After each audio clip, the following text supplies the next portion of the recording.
Сәлем достар, сендермен бірге Ерасыл. Сіздерге алдыңғы хоррор киноны таныстыратын видео қатты ұнаған секілді. Сондықтан мен бүгін осы жолы тағы да сондай видео жасағай отырмын.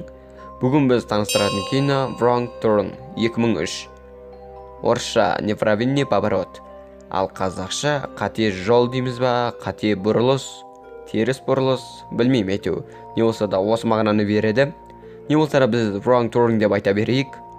Біздің көрермендердің арасында Wrong Turn киносын көргендер болса, бұл киноны алғаш көргенде қандай сезім туындады, қандай реакция болғанын міндетті түрде комментарийге әдемілеп жазып кетіңіз. Сіздің ойыңыз біз үшін маңызды. Алғашқы 2003 жылы шыққан киносы өте сәтті және табысты болды.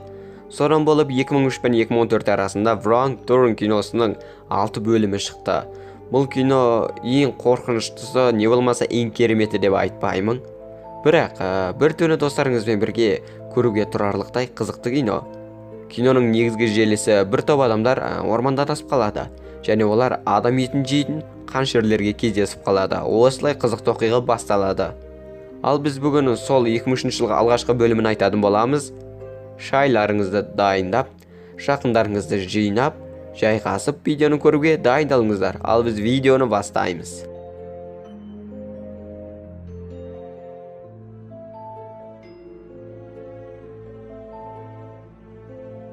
Бастамас бұрын киноның басты кейіпкерлерімен таныс болыңыздар. 3 адам жегіш. Біріншісі Sweet Tooth, яғни азу тіс. Екіншісі Three Finger, яғни 3 саусақ. Үшіншісі One Eye, яғни бір көз. Осылардың атын жақсылап жаттап алыңыздар. Кинодан көбірек шығады, сондықтан да. Кино жартасқа шығып бара жатқан жұптың оқиғасымен басталады. Жігіттің басы кішкене жасамайды. Жігіт жартасқа қыздан бұрын шығып алады да, қызды тартып шығарудың орнына пай шіркін, мына жақтың ауасы қандай тамаша, табиғатты айтсаңшы деп тұрғанда тып-тыныш болып қалады. Қыз не болып кетті деп түсінбей тұрғанда жігіттің мәйіті жартастан құлап келеді. Осылай бұл екеуі де әлгі 3 адам жегішке кездесіп қалады. Осылай осы орманда адам жегіш бар екенін кино көрсетеді. Осылай кино басталып кетеді. Және сол орманға қарай біздің басты кейіпкер Крис бара жатады. Негізі Крис кездесуге бара жатқан еді. Бірақ жолда бензин тасымалдайтын жүк көлігі аударылып қалған екен. Содан болып жол бензин. Осылай жол жабық. Және әрине телефонда байланыс болмайды. Осылай Крис қайтып бара жатып, бір жанармай бекетіне тоқтап жанармай алып жатады да, бір картаны көріп қалады. Ол картада басқа бір төте жол бар екен. Осылай сол жолмен ол кетеді. Және сол жолмен келе жатса, алдынан 2 жол шығады. Сен Крис болсаң қайсысын таңдайтын едің? Оң жақ па, сол жақ па? 3-ке дейін санайым, тез таңда. 1, 2, 3. Егер сен сол жағын таңдасаң, сенің шаруаң бітті. Ал Крис қайсын таңдайды деп ойлайсың? Әрине. Осылай сол жолмен Крис келе жатып, бір өлген бұғыға қарап келе жатады да, бір машинаны соғып кетеді. Ал сол машинадағылар адасып қалған екен, және көліктердің дөңгелегі жарылып қалған екен. Бұлар киноның басты кейіпкерлері. Таныс болыңыздар. Скотт рөлінде Джереми Систо, Карли рөлінде Эммануэла түсінбедім достар. Және болса да Джесси рөлінде Элиза Душку. Ал қалған екеуін таныстырмай қояйық, себебі олар қазір өліп қалады. Байланыс болмағандықтан Скотт, Карли, Джесси, Крис төртеуі маңайды аралап кетуге кетіп қалады. Ал екеуі машинаны қарап қалады. Сол кезде әлгі адам жегіштер келіп екеуін өлтіріп кетеді. Алдын айтып кеткенбіз. Әлгі төртеуі орманды аралап жүріп бір үйді тауып алады. Әрине үйде ешкім жоқ. Содан төртеуі үйге кіріп, үйдің қожайындары келгенше күте тұрайық дейді. Карли кіші дәретке отыру үшін әжетханаға кіріп кетеді, ал қалғандар үйді аралай бастайды. Сөйтіп жүріп, Крис тоңазытқышты ашып қалса, мынандай заттарды көреді. Және Карли ваннадан мынаны көреді. Осылай, мына жерден табанды жалтырату керек екен әгілер түсінеді. Сөйтіп, шығып бара жатқан кезде әлгі адам жегіштер келе жатады. Осылай, олар қашып үлгермейді екен бізде үйге тығылып қалады. Джесси Крис төсек астына, ал Карли Скотт шкафқа тығылып қалады.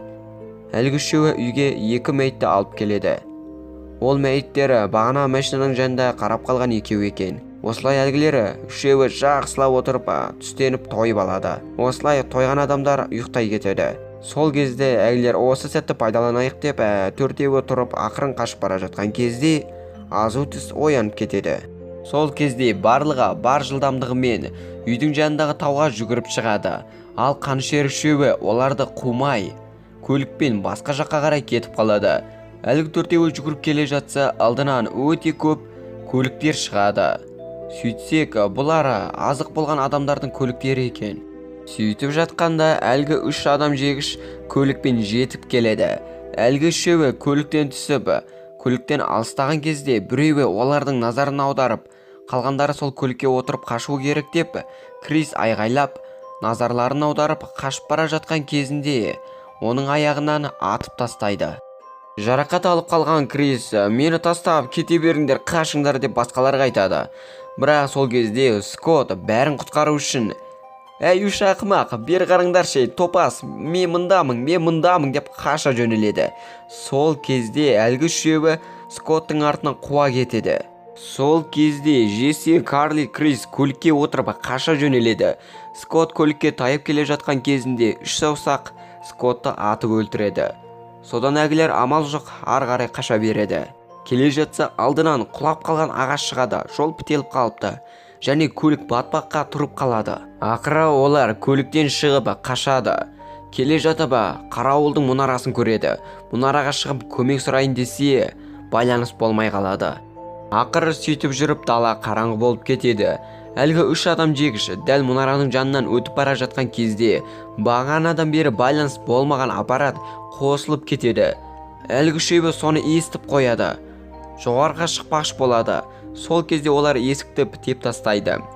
Адам жегіштер тып-тыныш болып кетеді. Сөйтсе олар мұнараны өртегей жатыр екен. Крис терезеге қарап ағаштарды көреді де ағашқа секірейік деп айтады. Осылай сол үшеуі ағашқа секіріп кетеді.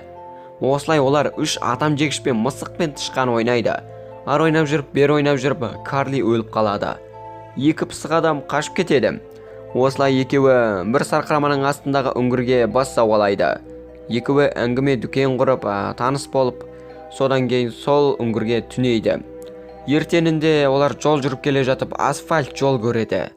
Алақай дей бергенде әлгі адам жегіштер атып шығып келіп, Кристі таудан домалатып, ал Джессиді алып қашып кетеді. Крис әупірімдеу жүріп тұрып Джессиге бара жатқан кезінде полицияның көлігін көреді де соған қарай жүгіре бастайды. Көліктің алдына жүгіріп шығып: «Ойбай, көмектес, өлдім, достарымды өлтіріп тастады» деп жатқан кезде сол көліктің ішінен жартыбас полиция шығып келеді де: «Дәмені, жатасың ба?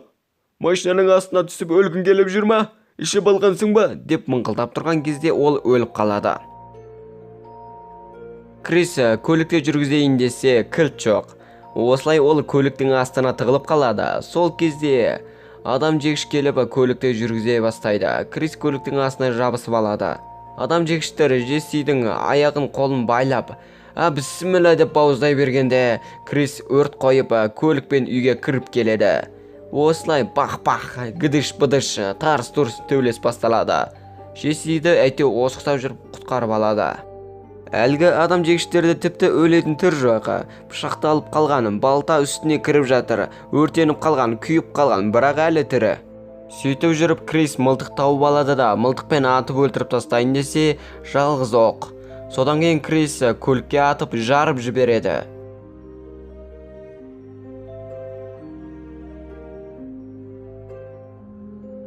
Барлығын бітіреді.